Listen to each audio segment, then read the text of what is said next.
नमस्कार, आज की बात में आपका स्वागत है। राजनीति की दुनिया से आज बड़ी खबर यह है कि एंटी मोदी मोर्चा कई जगह से टूटता दिखाई दिया। गठबंधन में बड़ी बड़ी दरारें दिखाई देने लगी। ममता बनर्जी ने ऐलान किया कि बंगाल में तृणमूल पार्टी सारी सीटों पर अकेले चुनाव लड़ेगी, कांग्रेस के साथ कोई गठबंधन नहीं होगा। पंजाब में भगवंत मान ने कहा कि आम आदमी पार्टी सभी 13 सीटों पर अकेले लड़ेगी और अकेले अपने दम पर जीतकर दिखाएगी। यानी पंजाब में भी इंडिया अलायंस का अब कोई वजूद नहीं होगा। बिहार में नीतीश कुमार के तेवर और कलेवर देखकर कांग्रेस और आरजेडी में खलबली है। नीतीश के भविष्य को लेकर संदेह है, क्या वो इंडिया अलायंस में रहेंगे या नहीं रहेंगे, और रहेंगे तो कब तक रहेंगे, क्योंकि नीतीश कुमार बीजेपी के चौखट पर दस्तक के सिग्नल दे रहे हैं, जैसे उन्हें दरवाजा खुलने का इंतजार हो। यूपी में अखिलेश यादव ने कांग्रेस को उसकी हैसियत बताई। उन्होंने जयंत चौधरी के साथ अलायंस का ऐलान कर दिया है, सीटों की संख्या भी तय कर दी है और कांग्रेस से साफ साफ कहा है कि कांग्रेस के लिए वो सिर्फ 2 अमेठी और रायबरेली की सीटें छोड़ सकते हैं। जाहिर है कांग्रेस के नेता इन सब बातों से परेशान हैं। शरद पवार से मदद मांगी गई है। शरद पवार ने ममता से फोन पर बात की है। कांग्रेस के नेता अभी भी दावा कर रहे हैं कि ममता से बात हो जाएगी, जो इश्यूज हैं उनको सुलझा लिया जाएगा। ममता गठबंधन के साथ थी और गठबंधन के साथ ही रहेंगी, क्योंकि सभी का लक्ष्य एक है, बीजेपी को हराना, मोदी को हटाना। लेकिन ममता बनर्जी ने तो साफ साफ कहा है कि कांग्रेस देश की 300 सीटों पर अकेले लड़ ले, वहां वो कांग्रेस की मदद करेगी। लेकिन बंगाल में उन्हें कांग्रेस से साथ की कोई जरूरत नहीं है। बंगाल में तृणमूल कांग्रेस अकेले ही बीजेपी को हराने का दमखम रखती है। इसके बाद कोई गुंजाइश तो बचती नहीं। लेकिन फिर कांग्रेस के नेता किस आधार पर दावा करें कि ममता को मना लिया जाएगा? ममता की नाराजगी की वजह क्या है? अधीर रंजन चौधरी आग में घी डालने का काम क्यों कर रहे हैं? लेफ्ट फ्रंट का इसमें क्या रोल है? पंजाब और दिल्ली में केजरीवाल का अगला कदम क्या होगा? नीतीश कुमार का सीक्रेट प्लान क्या है? क्या नीतीश वाकई में बीजेपी के टच में है? क्या बात कहीं अटक रही है?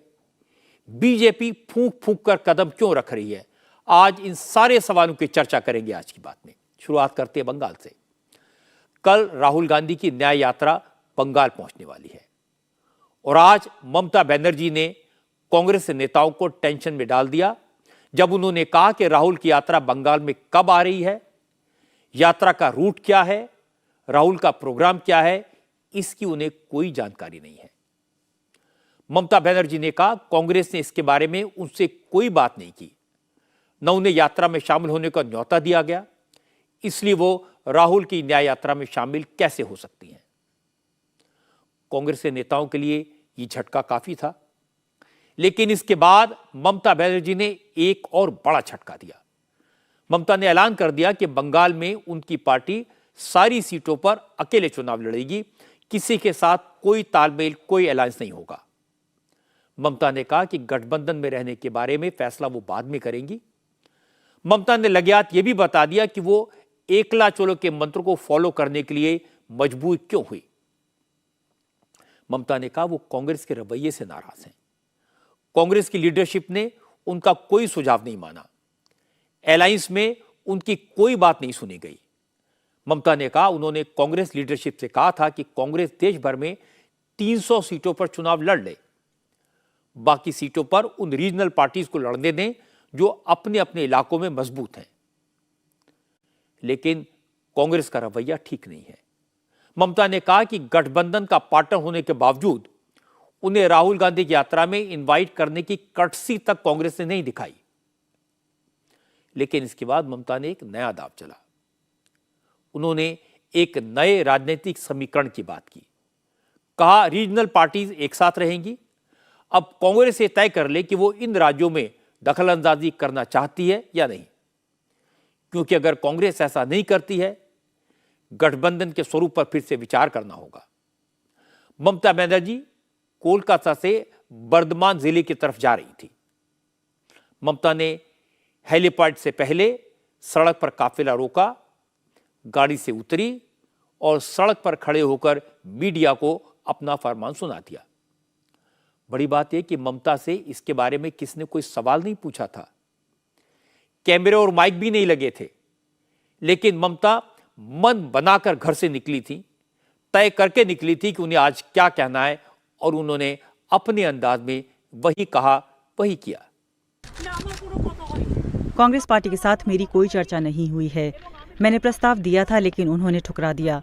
तब से हमारी पार्टी ने तय किया है कि बंगाल में अकेले लड़ेंगे। मुझे इस बात की चिंता नहीं है कि देश में क्या किया जाएगा, लेकिन हम एक धर्मनिरपेक्ष पार्टी हैं और बंगाल में हम अकेले ही भाजपा को हरा देंगे। वो जो रैली या यात्रा कर रहे हैं, क्या इंडी गठबंधन के सहयोगी होने के नाते जानकारी दी गई कि दीदी हम आपके राज्य में आ रहे हैं, इसलिए कांग्रेस से बंगाल में हमारा कोई नाता नहीं है। देश भर के इलेक्शन में क्या करना है वो बाद में देखेंगे। हम सेक्युलर पार्टी हैं, बीजेपी को हराने के लिए जो करना होगा करेंगे। अभी सीट बंटवारे को लेकर कोई चर्चा नहीं हुई है। गठबंधन किसी एक पार्टी के लिए नहीं हुआ है। विपक्ष की सारी रीजनल पार्टियां एक साथ रहेंगी। हमने कहा है कि 300 सीटों पर कांग्रेस अकेले लड़ ले, कोई हस्तक्षेप नहीं होगा, लेकिन कांग्रेस अगर रीजनल पार्टियों के रास्ते में दखल देती है तो हम उन्हें अलग तरह से समझेंगे। ममता ने कांग्रेस को निशाना बनाया, अपनी बात सीधे सीधे कही, साफ साफ कही और निकल गई। हालांकि इसके बाद एक बुरी खबर आई, ममता की गाड़ी का एक्सीडेंट हो गया और एक कार अचानक ममता के काफिले के बीच आ गई। ड्राइवर ने इमरजेंसी ब्रेक लगाया और जर्क लगने की वजह से ममता को हल्की सी चोट आई है। कोई बड़ा हादसा नहीं हुआ, ममता बनर्जी ठीक है। लेकिन ममता ने आज जो कहा उसका असर दिल्ली से मुंबई तक दिखाई दिया। कांग्रेस के नेता इधर उधर फोन घुमाने लगे। कांग्रेस के नेताओं ने कहना शुरू किया कि ममता दीदी अलायंस की मजबूत पिलर हैं, ममता को मना लिया जाएगा, दीदी का सब सम्मान करते हैं। जयराम रमेश ने कहा ममता और कांग्रेस का लक्ष्य एक है, बीजेपी को हराना। ममता के बिना इंडी अलायंस की कल्पना भी नहीं की जा सकती, इसलिए बंगाल में गठबंधन कायम रहेगा, मिलकर चुनाव लड़ेंगे। जयराम रमेश ने कहा कि जब रास्ता लंबा होता है तो स्पीड ब्रेकर आते हैं, लेकिन स्पीड ब्रेकर का मतलब यह नहीं होता कि सफर खत्म हो जाए। आपने ममता जी का पूरा बयान नहीं पढ़ा। ममता जी का पूरा बयान है, हम बीजेपी को हराना चाहते हैं, हम बीजेपी को हराने के लिए कोई कदम पीछे नहीं लेंगे। उसी भावना के साथ हम पश्चिम बंगाल में प्रवेश कर रहे हैं। जब हम लंबा सफर कर रहे हैं, एक लंबा सफर है, रास्ते में कभी कभी स्पीड ब्रेकर आ जाते हैं, कभी कभी लाल बत्ती आ जाती है। इसका माने नहीं है कि हम सफर से हम पीछे हट जाएं, चलता रहता है। कल यही सवाल राहुल जी से पूछा गया था, यही सवाल, और राहुल जी ने स्पष्ट उत्तर दिया कि ममता जी इंडिया गठबंधन, टीएमसी और ममता जी विशेष रूप से, क्योंकि वो एक बड़े नेता हैं, टीएमसी के नेता हैं, भारत के नेता, बंगाल के नेता हैं, देश के नेता हैं, इंडिया गठबंधन का एक बहुत महत्वपूर्ण स्तंभ तृणमूल कांग्रेस है। हम ममता जी के बिना इंडिया गठबंधन की कल्पना नहीं कर सकते। हमें पूरा उम्मीद है कि जो बातचीत चल रही है वो कुछ ना कुछ एक मध्य का रास्ता निकाला जाएगा और इंडिया गठबंधन भी पश्चिम बंगाल में इंडिया गठबंधन के रूप में चुनाव लड़ेंगे। जयराम रमेश मीडिया के साथियों से कह रहे थे कि ममता का पूरा बयान आपने नहीं सुना, इसलिए इस तरह की खबरें दिखाई जा रही हैं कि ममता ने खुद को गठबंधन से अलग कर लिया। लेकिन मुझे लगता है कि हर बात में मीडिया को दोष देना, मीडिया पर ब्लेम लगाना कांग्रेस के कुछ नेताओं की आदत हो गई है। सच तो है कि जयराम रमेश ने ममता की बात ध्यान से नहीं सुनी, या फिर वो ना समझ बनने का नाटक कर रहे हैं, क्योंकि ममता ने जो बात कही उससे आगे की बात तृणमूल कांग्रेस के नेता कुणाल घोष ने कही। कुणाल घोष ने कहा बंगाल में जो हालात बने हैं उसके लिए कांग्रेस ही जिम्मेदार है, कांग्रेस हाईकमान के डबल स्टैंडर्ड्स होने से बात बिगड़ गई। दिल्ली में बैठे कांग्रेस के बड़े नेता दीदी की तारीफ करते हैं, गठबंधन को लेकर बड़ी बड़ी बातें करते हैं, और दूसरी तरफ बंगाल में कांग्रेस के नेता रोज ममता दीदी के खिलाफ बोलते हैं। कांग्रेस हाईकमान उन्हें रोकने के बजाय उन्हें बढ़ावा देता है। कुणाल घोष ने कहा, असल में कांग्रेस लेफ्ट फ्रंट के साथ मिलकर बंगाल में बीजेपी की मदद कर रही है, इसीलिए तृणमूल कांग्रेस ने अकेले चुनाव लड़ने का फैसला किया। ये जो सिचुएशन है इसके लिए एआईसीसी जिम्मेदार है, क्योंकि हम लोग बहुत पहले से ये कहना चाहते थे कि कांग्रेस ये डबल स्टैंडर्ड गेम खेल रहे हैं। दिल्ली में सोनिया जी, Rahul ji, all India Congress committee का जो लीडरशिप, उन्होंने ये कह रहा है ममता जी को ज़रूरत है, तृणमूल को ज़रूरत है, और ममता जी भी एक रिस्पॉन्सिबल लीडर होने के नाते उनका जो जिम्मेदारी है वो निभा रही थी। लेकिन कांग्रेस का जो स्टेट यूनिट है वो पूरा भाजपा का दलाल बन चुका है, वो भाजपा का एजेंट बन चुका है। 2021 असेंबली इलेक्शन से शुरू करके वो क्या कर रहा है, वो सीपीएम से मिलकर वो अलग से वोट डिवीजन करके भाजपा को ऑक्सीजन देने का काम कर रहा है और खुलेआम एंटी तृणमूल स्टेटमेंट्स दे रहे हैं, हमारा लीडरशिप को अटैक कर रहे हैं। और हम बार बार कहने पर भी दिल्ली कोई स्टेप नहीं लिया। ये कांग्रेस का डबल स्टैंडर्ड गेम है। सो जो भी एक महल पैदा हुआ उसके लिए कांग्रेस लीडरशिप जिम्मेदार है। असल में बंगाल में एंटी मोदी मोर्चा बहुत ज्यादा उलझा हुआ है। गठबंधन में 3 पार्टियां हैं, कांग्रेस, तृणमूल कांग्रेस और लेफ्ट। कांग्रेस की बंगाल यूनिट पूरी तरह ममता के खिलाफ है, ममता लेफ्ट के खिलाफ है, और कांग्रेस लेफ्ट को छोड़ना नहीं चाहती। कुल मिलाकर तीनों पार्टियों का रुख अलग अलग है। इसलिए ममता ने आज जो कहा उसकी आशंका तो बहुत पहले से लगाई जा रही थी। आज जैसे ही ममता ने अकेले चुनाव लड़ने का ऐलान किया तो लेफ्ट फ्रंट के नेता खुलकर उनके विरोध में आ गए।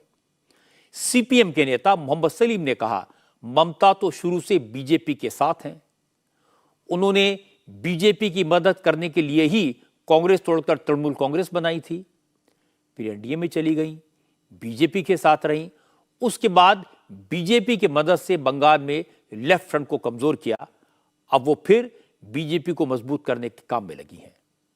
मोहम्मद सलीम ने कहा, ममता बिन पेंदी का लोटा है, उनकी बीजेपी के साथ डील हो गई है, अभिषेक बनर्जी को ईडी जांच से राहत मिल गई है, इसलिए अब ममता ने अपना रास्ता अलग कर लिया। नीतीश कुमार बहुत पहले ही कहा था कि बेपेदी लोटा की तरह वो बेपेदी औरत है, इसलिए माहौल देखकर, हवा देखकर वो समझती है, और अभी वो शुरू से ही एनडीए के साथ ज़्यादा रहना पसंद करती हैं। कभी कभी कांग्रेस के साथ आती हैं, कभी कभी अकेले चलने की कोशिश करती हैं। तृणमूल कांग्रेस बनी थी इसलिए बीजेपी के मशवरे से, आरएसएस के मशवरे से कांग्रेस को तोड़ करके, ताकि वो एनडीए में जा सके। और वे अभी ये कह रहे हैं कि चुनाव से पहले नहीं जा पाएंगे, चुनाव के बाद जाएंगे, ऐसा इंडिकेट किया आज। इंडिया जोट एक बात है, वो चुनावी तालमेल का नहीं है, इसको आपको दिमाग में समझना पड़ेगा। वो बीजेपी के विरोध जो लोग करेंगे वो एक साथ होने की कोशिश कर रहे हैं, और चुनावी तालमेल स्टेट लेवल में होगा अपने अपने तरीके से। सीपीएम की अपनी अलग प्रॉब्लम्स हैं, ममता से उनकी अपनी अलग लड़ाई है, लेकिन ममता के रुख से सबसे ज्यादा हैरान, सबसे ज्यादा परेशान कांग्रेस के नेता हैं। कांग्रेस के महासचिव केसी वेणुगोपाल, जिन्हें राहुल गांधी का प्रतिनिधि माना जाता है, उन्होंने आज तरह तरह से सफाई दी, ममता बनर्जी की तारीफ की, कहा कि अगर कांग्रेस को गलती हुई है तो उसे ठीक करेगी, ममता दीदी की नाराजगी अगर है तो उसे दूर किया जाएगा। केसी वेणुगोपाल ने कहा, राहुल की यात्रा में शामिल होने का इन्विटेशन गठबंधन में शामिल सभी पार्टियों के नेताओं के साथ साथ ममता दीदी को भी भेजा गया था। राहुल गांधी ने खुद ममता को चिट्ठी लिखी थी, ईमेल किया था, लेकिन हो सकता है उसमें यात्रा का डिटेल ना हो, कोई कमी रह गई हो, कोई गलती हो गई हो। जहां तक सीट शेयरिंग का सवाल है तो बंगाल में इस मुद्दे पर भी ममता दीदी से बात करेंगे। केसी वेणुगोपाल ने कहा, जिन नेताओं की बयानबाजी के कारण मन में खटास पैदा होती है उन्हें भी समझाया जाएगा। Mamata Banerjee is the senior most leader of India Alliance Party. We are respectfully saying that if there is any concern in her mind, we will try and we will discuss and settle it. We are having a coalition of 26 parties.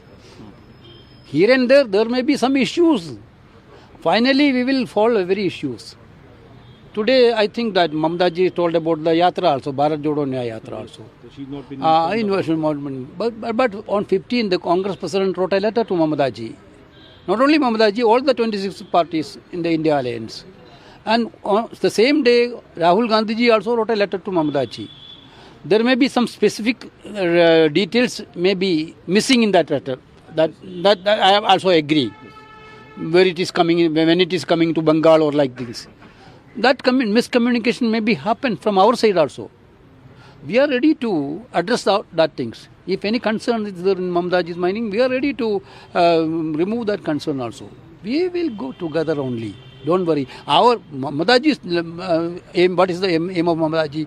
To minimize BJP seats in Bengal. What is our aim? Our aim is also to minimize BJP seat in Bengal. Therefore, finally it will come together. ये कोई secret नहीं है कि ममता अधीर रंजन चौधरी के रुख से, उनके बयानबाजी नाराज हैं। वो रोज रोज ममता को बीजेपी का एजेंट बताते हैं, बंगाल में कांग्रेस के अकेले चुनाव लड़ने की बात कहते हैं। कल ही अधीर रंजन ने कहा था कि ममता की भीख कांग्रेस को नहीं चाहिए। बंगाल में कांग्रेस अकेले अपने दम पर चुनाव लड़ने की ताकत रखती है। लेकिन आज ममता का रुख देखने के बाद कांग्रेस हाईकमान ने अधीर रंजन चौधरी को खामोश रहने का हुक्म सुना दिया और उसका असर दिखाई दिया। अधीर रंजन ने आज कहा वो राहुल गांधी को रिसीव करने के लिए कूच विहार जा रहे हैं। जब उनसे अलायंस के बारे में, ममता के बयान के बारे में पूछा गया तो उन्होंने कहा गठबंधन की बात बड़े नेता करेंगे, उन्हें इसके बारे में कुछ नहीं मालूम। मुझे अलायंस के बारे में कुछ नहीं कहना है। मैं कल राहुल गांधी की न्याय यात्रा का स्वागत करने के लिए कूच बिहार जा रहा हूं। मेरे पास अलायंस के बारे में कोई जानकारी नहीं है। उनसे पूछिए जिन्होंने अलायंस पर टिप्पणी की। अधीर रंजन ने भले कुछ नहीं कहा, लेकिन उनके हाव भाव, उनके अंदाज से सब जाहिर हो गया। अधीर रंजन को लगता है सख्त हिदायत दी गई है, वरना यही अधीर रंजन रोज प्रेस कॉन्फ्रेंस करके ममता को कोसते थे। पहले बांग्ला में बोलते थे, फिर अंग्रेजी में और फिर हिंदी में, और ममता को बीजेपी की बी टीम बताते थे। आज वही अधीर रंजन चौधरी कह रहे हैं उन्हें क्या मालूम गठबंधन के बारे में, जो कह रहा है उसी से पूछिए, उन्हें क्या पता। खैर, अधीर रंजन खामोश हो गए, लेकिन अब कांग्रेस के दूसरे नेताओं ने ममता के खिलाफ मोर्चा खोल दिया। कांग्रेस की पूर्व सांसद दीपा दास मुंशी ने कहा उन्हें तो पहले से ही पता है कि ममता की बीजेपी के साथ सेटिंग हो गई है, सीक्रेट पैक्ट हो गया है, इसीलिए वो अचानक गठबंधन से बाहर हो गई। दीपा दास मुंशी ने कहा अब तक ममता गठबंधन में बीजेपी के जासूस के तौर पर शामिल थी। Since Mamata Banerjee has said that she is fighting election alone, that's what I came to know right now. I think she will indirectly helping BJP, of course, because we already know that she has a tacit understanding with BJP, and this decision has proved, being in the India, she was there for so long, and all of a sudden she has changed her opinion. So it is proving that she is in hand with BJP, and she will actually helping BJP in Bengal. Congress तो हतप्रभ है, shocked है, लेकिन ममता की रणनीति बिल्कुल clear है। वो जानते हैं कि बंगाल में उनका मुकाबला बीजेपी से है। कांग्रेस और लेफ्ट की बंगाल में कोई हैसियत नहीं है। असेंबली इलेक्शंस में कांग्रेस और सीपीएम का तो खाता ही नहीं खुला था। इसलिए ममता को लगता है कि इन दोनों पार्टियों से अलायंस हो या ना हो कोई फर्क नहीं पड़ता। वैसे भी साथ साथ लड़ने के बाद भी लेफ्ट का वोट किसी कीमत पर ममता को नहीं मिलता। इसलिए ममता लेफ्ट को अलायंस में शामिल नहीं करना चाहती थी। उन्होंने ये बात कांग्रेस को बताई थी। और दूसरी बात, ममता ने कांग्रेस को 2 सीटें देने का ऑफर दिया, लेकिन कांग्रेस कम से कम 5 सीटें चाहती है।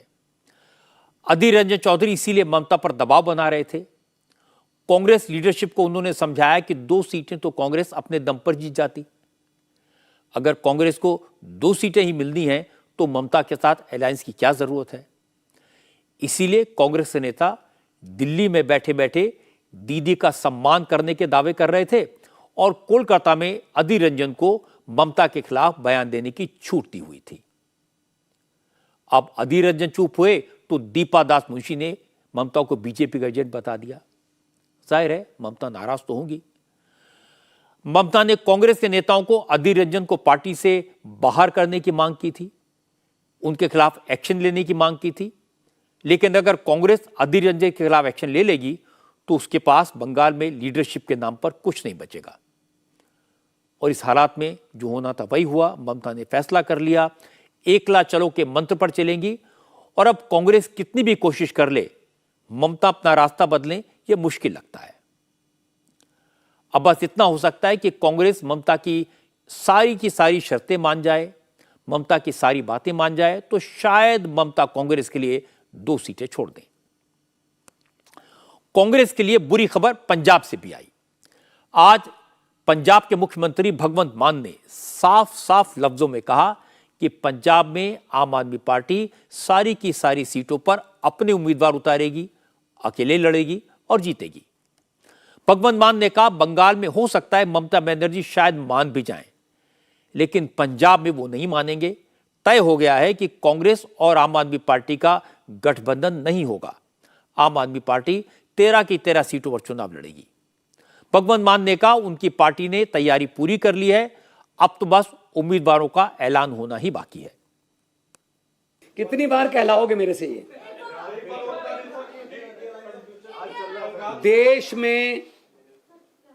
देश में पंजाब बनेगा हीरो। 2024 में लोकसभा चुनाव में आम आदमी पार्टी के पक्ष में 13-0।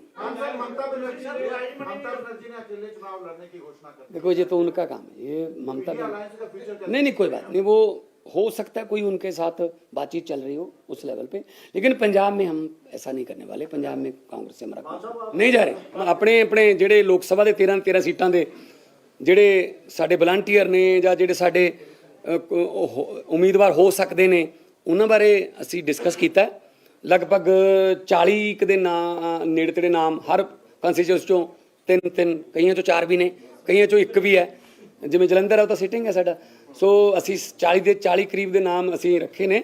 ਉਸ ਤੋਂ ਬਾਅਦ ਫਿਰ ਅੱਗੇ ਸਰਵੇ ਕਰਾਵਾਂਗੇ, ਹੋਰ ਸਰਵੇ ਲੈਵਲ ਹੋਣਗੇ। ਉਸ ਤੋਂ ਬਾਅਦ ਜੋ ਵੀ ਵਿਨਿੰਗ ਕ੍ਰਾਈਟੇਰੀਆ ਰੱਖਿਆ, ਅਸੀਂ ਪੰਜਾਬ ਨੂੰ ਜਿਤਾਉਣਾ ਹੈ। ਅਸੀਂ ਪੰਜਾਬ ਨੂੰ ਦੇਸ਼ ਦਾ ਸਭ ਤੋਂ ਮੋਹਰੀ ਸੂਬਾ ਬਣਾਉਣਾ ਹੈ। ਪੰਜਾਬ ਬਣੂਗਾ ਹੀਰੋ 13-0। भगवंत मान ने तो पंजाब बनेगा हीरो 13-0 की बात कह दी। ये सब जानते हैं कि जो कुछ वो कहते हैं वो केजरीवाल से बात करने के बाद ही कहते हैं। इसलिए इस मामले में कांग्रेस के पास इस बात को मानने के अलावा कोई चारा नहीं है। वो मानती है कि कांग्रेस में कोई अलायंस नहीं होगा। अब तक कांग्रेस नेता कह रहे थे कि बात चल रही है, डिस्कशन हो रहा है, बात बन जाएगी, रास्ता निकल जाएगा। लेकिन आज केसी वेणुगोपाल ने कहा पंजाब में आम आदमी पार्टी की सरकार है और कांग्रेस मुख्य विपक्षी दल है, तो फिर समझौते की गुंजाइश कहां है। वहां तो अलग अलग ही लड़ेंगे। दोनों पार्टियों की स्टेट यूनिट भी यही चाहती है। देखिए आगे क्या होता है। Our people also ready that like that because Punjab situation, I don't know exactly Punjab, what is the Punjab situation. Because of Punjab situation, like Kerala situation. You can understand that. Kerala, how can CPM and Congress join together? Because we are fighting each other. Punjab also, we are the principal opposition party. We are in the principal opposition seats. There are little bit constraints there. We will try to address it. How can it be? Punjab में समझौता होगा नहीं। बंगाल में ममता ने समझौते से इनकार कर दिया। केरल में भी कोई गठबंधन नहीं बनेगा, वहां भी कांग्रेस और लेफ्ट फ्रंट आमने सामने होंगे। यूपी में अखिलेश कांग्रेस को भाव देने के मूड में नहीं है, तो फिर गठबंधन कहां होगा, कैसे होगा, ये सवाल है। असल में गठबंधन की पहल लालू यादव ने की थी। कांग्रेस और नीतीश कुमार दोनों को अपना अपना फायदा समझाया था। शरद पवार को आगे किया था, नीतीश को प्रधानमंत्री पद का सपना दिखाया था और कांग्रेस को देश भर में फिर से मजबूत होने का अवसर दिखाया था। कांग्रेस को लगा जिन राज्यों में उसका बीजेपी से सीधा मुकाबला है वहां तो सीधी फाइट होगी। गठबंधन में शामिल छोटी पार्टियों के उम्मीदवार नहीं होंगे तो वोटों का बंटवारा नहीं होगा, इसका फायदा कांग्रेस को मिलेगा। बंगाल, बिहार, झारखंड, यूपी, पंजाब और दिल्ली में जहां कांग्रेस साफ हो चुकी है, जहां रीजनल पार्टीज मजबूत हो चुकी हैं, वहां नेशनल पार्टी को मोल भाव करके कुछ सीटें मिल जाएंगी। ये कांग्रेस के लिए बोनस होगा। लेकिन कांग्रेस का सपना चूर हो गया। ममता बनर्जी, अखिलेश यादव, हेमंत सोरेन, अरविंद केजरीवाल जैसे नेता अपने अपने राज्यों में कांग्रेस को सहारा देकर मजबूत नहीं होने देना चाहते। इसीलिए गठबंधन में दरारें दिखाई दे रही हैं, दीवारें खड़ी हो गई हैं। जहां तक बिहार का सवाल है तो लालू यादव तो जी जान से लगे हैं किसी तरह बात बन जाए, नीतीश कुमार गद्दी छोड़ें, बेटे तेजस्वी का रास्ता साफ हो।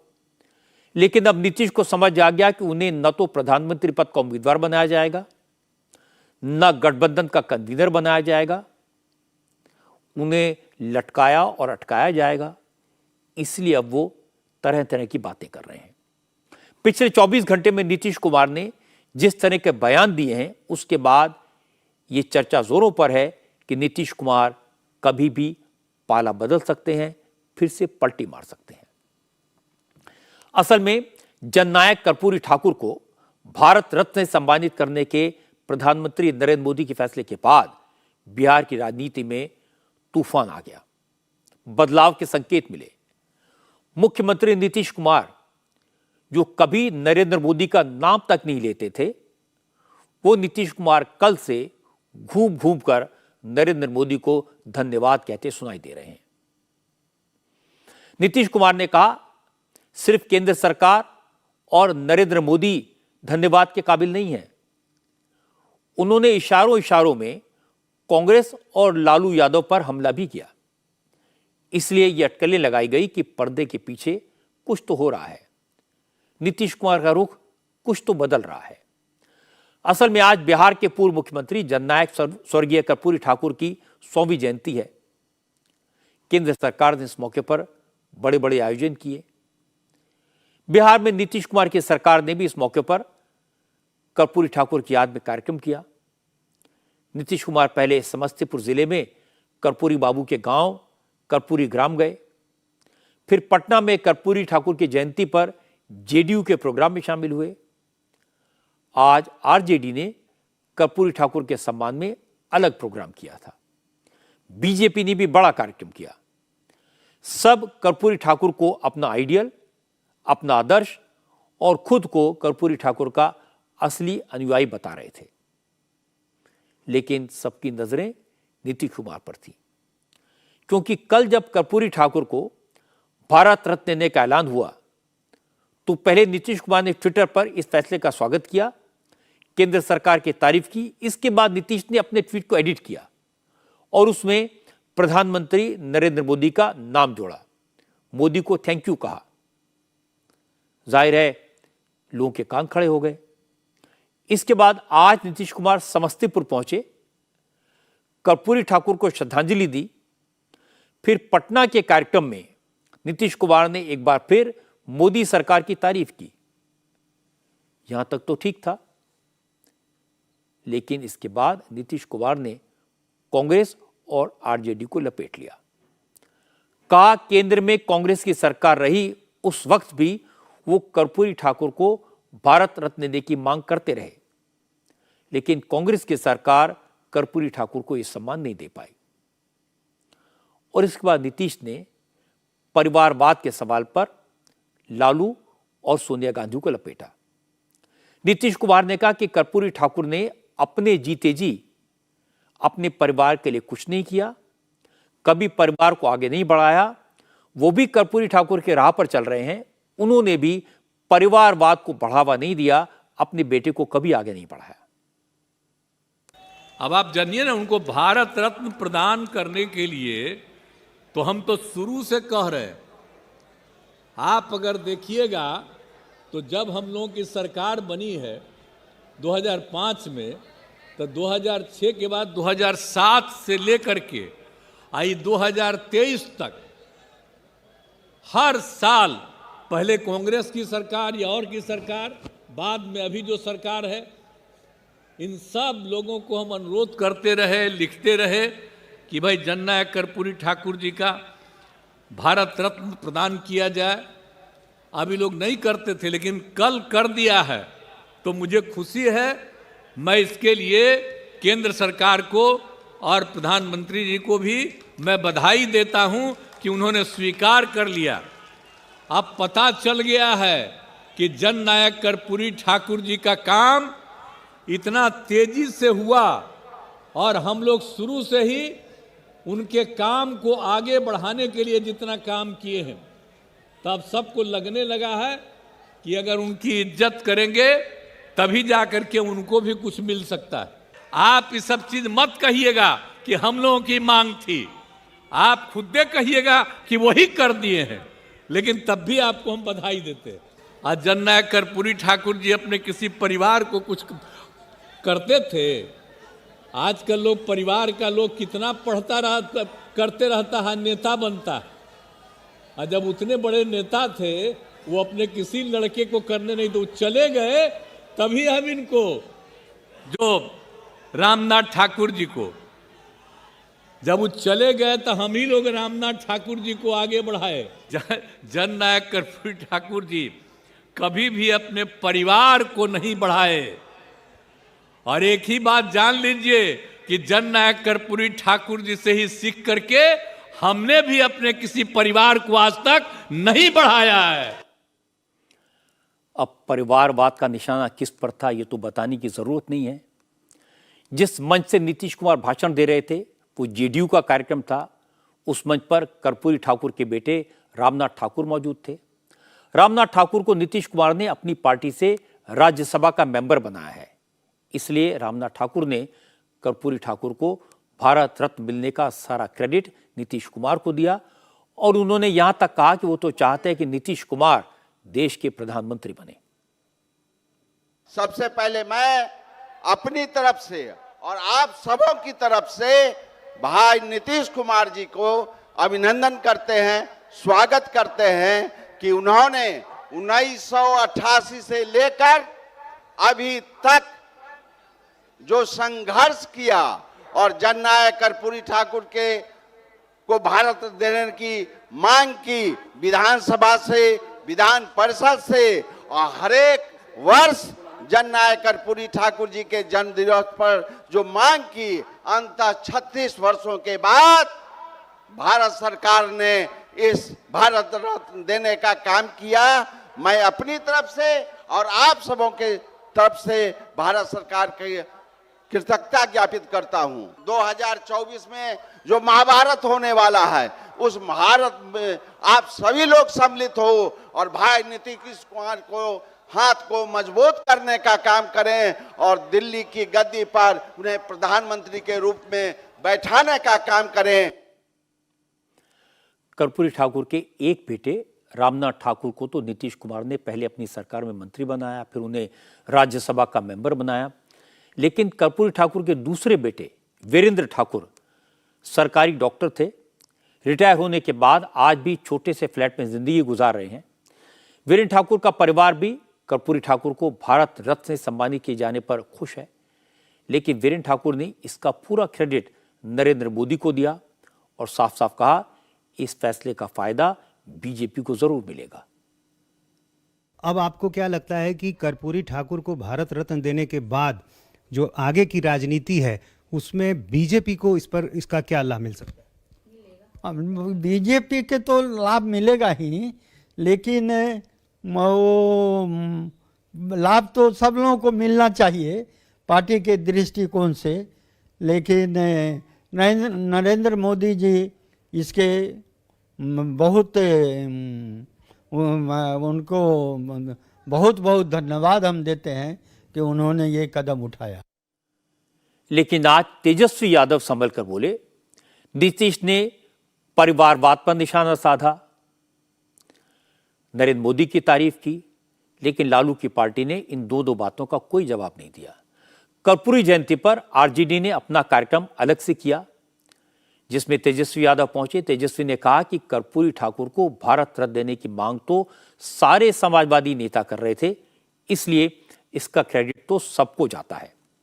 तेजस्वी ने कहा बिहार में उनकी सरकार ने जो जातिगत सर्वे कराया, क्योंकि आबादी ज्यादा निकली, इसी के बाद बीजेपी सरकार ने कर्पूरी ठाकुर को भारत रत्न देने का ऐलान किया।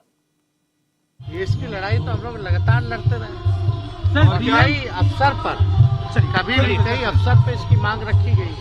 तो ऐसा नहीं, जितने समाजवादी नेता, कोई आरजेडी लालू जी या तेजस्वी यादव भी नहीं, जितने समाजवादी नेता रहे हैं उन सभी लोगों ने लगातार समय समय पर मांग किया। जब प्रधानमंत्री जी विधानसभा के प्रांगण में आए थे तब भी हमने ये मांग जो है उस समय रखा था।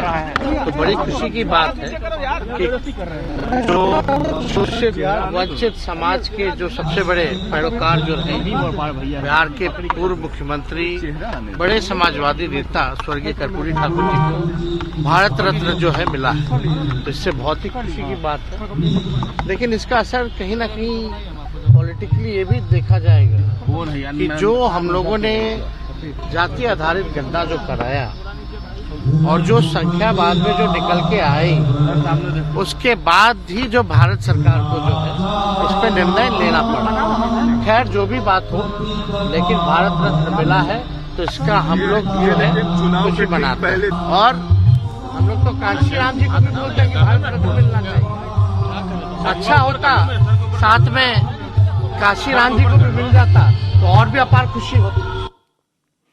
बिहार की सियासत पर सबसे इंटरेस्टिंग बयान पूर्व मुख्यमंत्री जीतन राम मांझी का आया। मांझी ने पहले ट्वीट किया कि बिहार में खेला होने वाला है। इसके बाद उन्होंने कहा कि नीतीश ने कर्पूरी जयंती पर जो अलग प्रोग्राम किया है, उससे क्लियर हो गया कि 25 जनवरी के बाद बिहार की सियासी तस्वीर बदलने वाली है। जो हमने कहा था कि खेला होवे, खेला होई और खेला होखे, तो आप देखिएगा कि 25 तारीख के बाद कोई न कोई खेला होगा। देखिए, भारत सरकार ने जननायक कर्पूरी ठाकुर जी को भारत रत्न की उपाधि देकर के हम समझते हैं कि कर्पूरी ठाकुर जी का सम्मान इससे नहीं बढ़ा है। ये समस्त पिछड़े, अति पिछड़े, शेड्यूल कास्ट, शेड्यूल ट्राइब्स के लोगों को सम्मान किया है और इसी के लिए नरेंद्र भाई मोदी जी जाने जाते हैं। कर्पूरी ठाकुर को भारत रत्न देने के लिए बिहार के मुख्यमंत्री अगर प्रधानमंत्री को धन्यवाद दें, इसमें कुछ अटपटा तो नहीं लगना चाहिए। लेकिन नीतीश कुमार के धन्यवाद देने के कई मतलब लगाए जा रहे हैं, क्योंकि उनके दो सहयोगी दलों कांग्रेस और आरजेडी ने तो कर्पूरी बाबू को भारत रत्न देर से देने के लिए मोदी को क्रिटिसाइज किया। नीतीश कुमार जब ये कहते हैं कि कर्पूरी बाबू ने अपने बेटे को कभी आगे नहीं किया, परिवारवाद का साथ नहीं लिया, तो इसमें भी कोई गलत बात नहीं है। लेकिन बिहार की राजनीति में तो इसका मतलब लगाया जाएगा, क्योंकि सब जानते हैं लालू यादव अपने बेटे तेजस्वी को मुख्यमंत्री बनाने के काम में जुटे हुए हैं। इसीलिए वो नीतीश कुमार को गठबंधन के नाम पर दिल्ली डिस्पैच करना चाहते हैं। दूसरी तरफ नीतीश कुमार पिछले कई दिन से इस तरह के संकेत दे रहे हैं कि वो एंटी मोदी गठबंधन से पीछा छुड़ाना चाहते हैं। मोदी को रोकने के लिए जो नया अलायंस बना है, उससे दूरी बनाना चाहते हैं। जहां तक उनकी जेडीयू का सवाल है, तो नीतीश ने पार्टी की अध्यक्षता, पार्टी की कमान अपने हाथ में ले ली है। लालू के करीबी हुए ललन सिंह की छुट्टी कर दी है, अपने मंत्रियों के विभागों में बदलाव किया है, और इन सब से ऊपर नीतीश कुमार का एक इतिहास है। तेजस्वी के लिए वो हमेशा पलटू चाचा रहे हैं, कभी भी पलटी मार सकते हैं। उन्होंने संकेत पूरे दे दिए हैं, लेकिन बीजेपी की तरफ से अभी तक कोई इशारा नहीं आया है।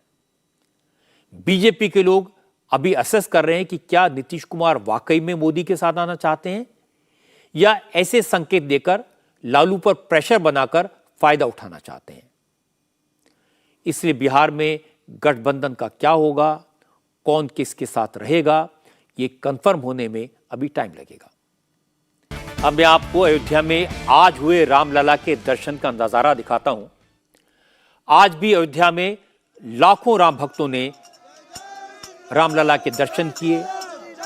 न कहीं भीड़ लगी, न भगदड़ हुई, न जाम लगा और न रामलला के दर्शन में किसी को किसी तरह की कोई दिक्कत हुई।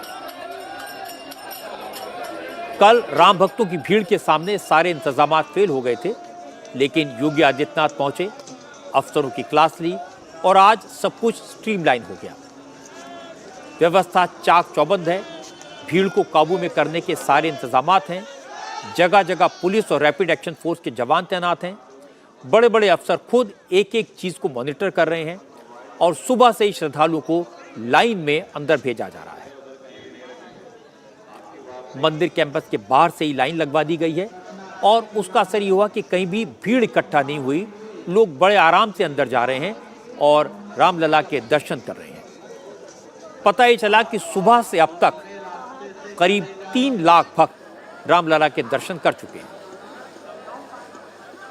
प्रशासन ने आज राम मंदिर में एंट्री के सारे इंतजाम उसी तर्ज पर किए जैसे एयरपोर्ट के लिए किए जाते हैं। एंट्री गेट पर सुरक्षा जांच के लिए मशीनें लगा दी गई, मेटल डिटेक्टर्स लगा दिए गए। कल मंदिर में घुसते वक्त लोगों की चेकिंग मैनुअल हो रही थी और आज एक्सरे मशीन की मदद से चेकिंग की जा रही है। राम भक्तों के मोबाइल फोन और सामान रखने के लिए अलग से व्यवस्था की गई है। मंदिर परिसर में घुसने के लिए 7 अलग अलग गेट बनाए गए हैं, यानी एंट्री के लिए श्रद्धालुओं की भीड़ को बांट दिया गया है। सभी गेट्स में स्कैनर्स लगाए गए हैं और सबसे बड़ी बात यह है कि आज से ही मंदिर में एंट्री और एग्जिट के लिए अलग अलग रास्ते बना दिए गए। कल सभी श्रद्धालु एक गेट से जा रहे थे और बाहर निकल रहे थे तो दिक्कत तो होनी थी। आज मुख्य द्वार से एंट्री कराई गई और गेट नंबर 3 और 11 से लोगों को बाहर निकाला गया। इसका फायदा हुआ कि मंदिर में घुसने वाले और बाहर निकलने वाले श्रद्धालु आमने सामने नहीं आए, जिससे भीड़ नहीं बढ़ी। यूपी के प्रमुख सचिव होम डिपार्टमेंट के संजय प्रसाद ने कहा, कल की भीड़ से सबक लेकर आज प्रशासन ने इंतजाम किए, उसका नतीजा ये हुआ कि आज लोगों को ज्यादा वेट नहीं करना पड़ा। देखिए, कल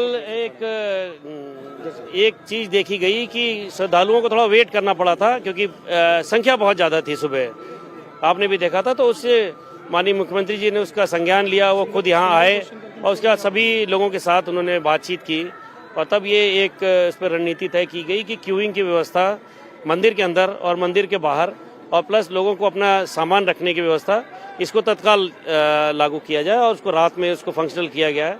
उसका नतीजा ये है कि कहीं पे कोई वेटिंग अब नहीं है।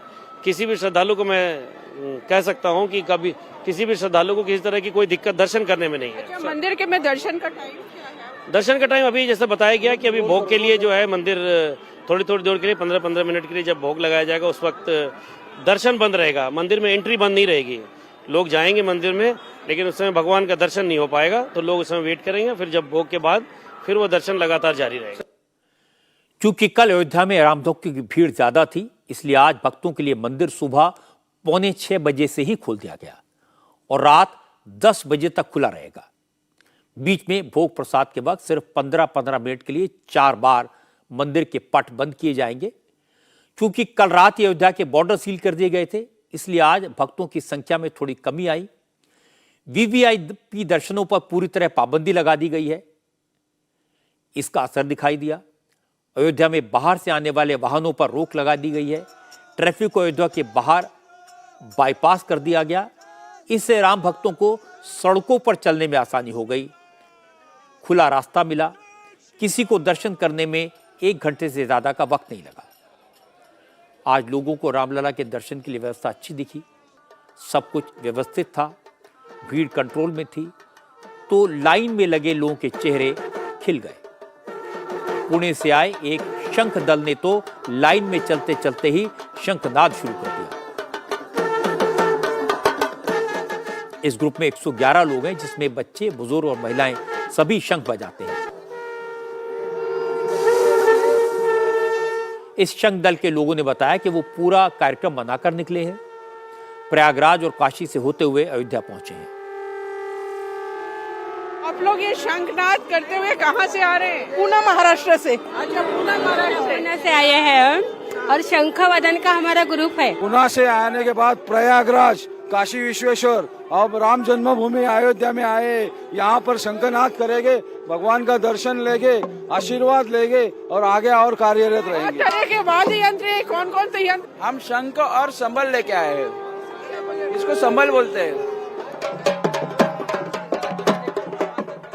राम मंदिर के अंदर भी आज भीड़ को कंट्रोल करने की व्यवस्था की गई थी। अंदर भी लाइन लगाकर श्रद्धालुओं को गर्भगृह तक भेजा जा रहा था।